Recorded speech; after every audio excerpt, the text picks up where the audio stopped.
In today's video, we will be building a £300 gaming PC featuring the MSI MagForge M100R case.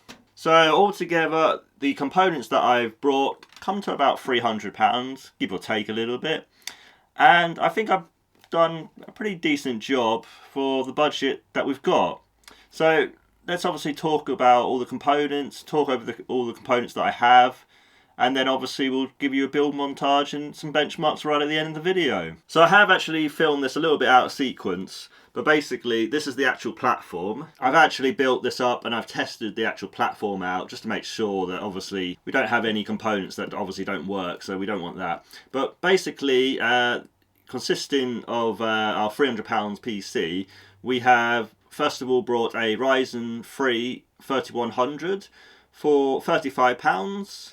And that actually has a stock cooler here as well. The stock cooler I've kind of added £5 in, but I had quite a few left over, so obviously it didn't cost me anything. But yeah, I think a Ryzen 3 3100 for £35 is a pretty decent deal. We have 16GB of DDR4 memory, obviously a 2x8GB kit, and that only cost £25, and this is 3200 MHz CL16 as well, so that's a really good price.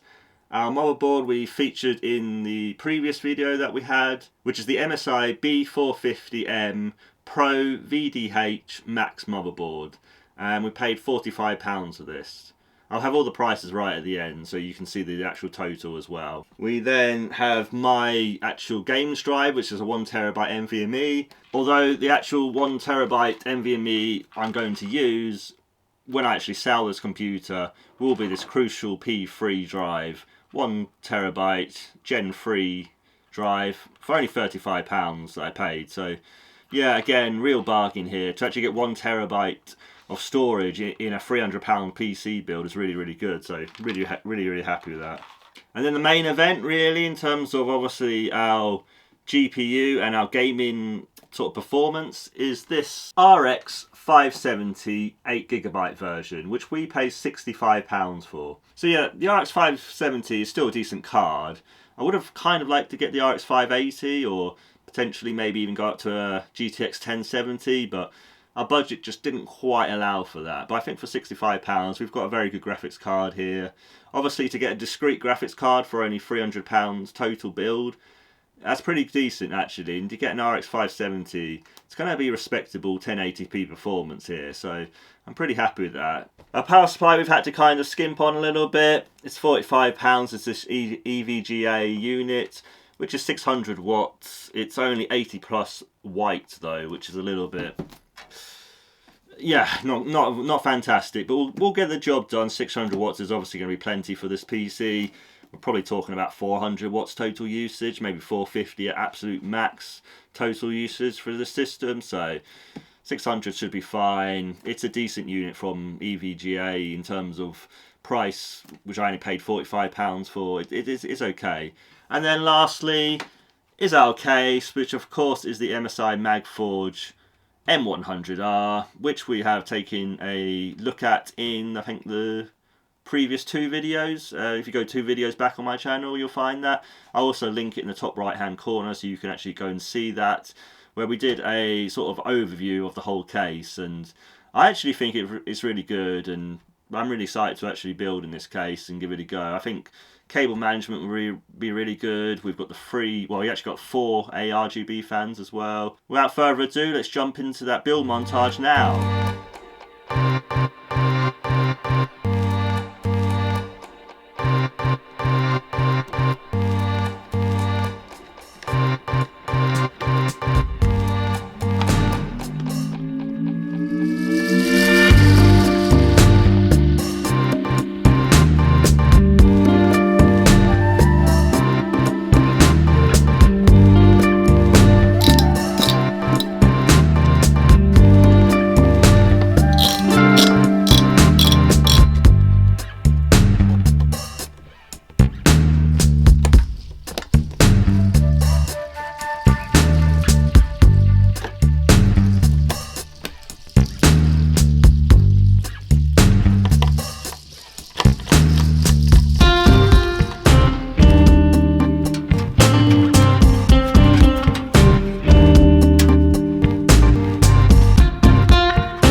Now, I'll be honest, there was a little problem.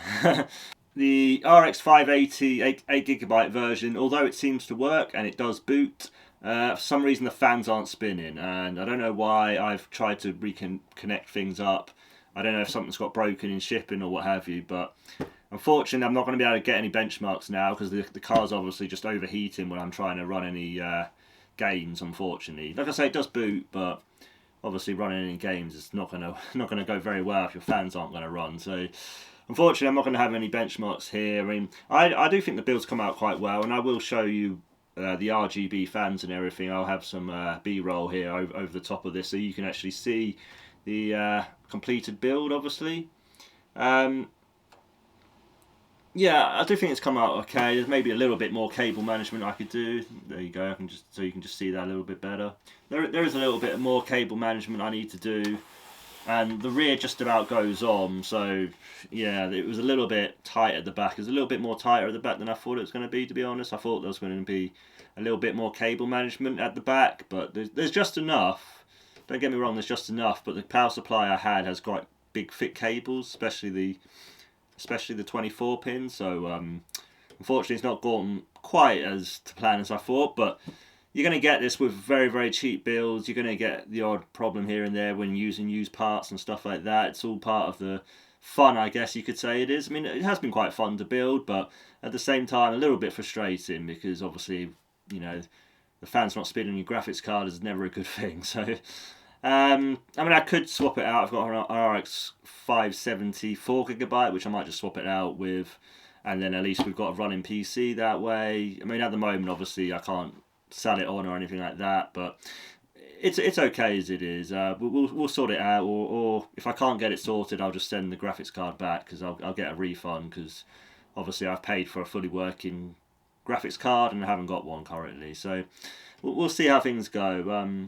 Yeah, I hope you like the video, guys, and I hope you like the little build montage I put here. I do think this case is really good, though. To sum up, you know, I do think this for £55 is a fantastic little case to build in.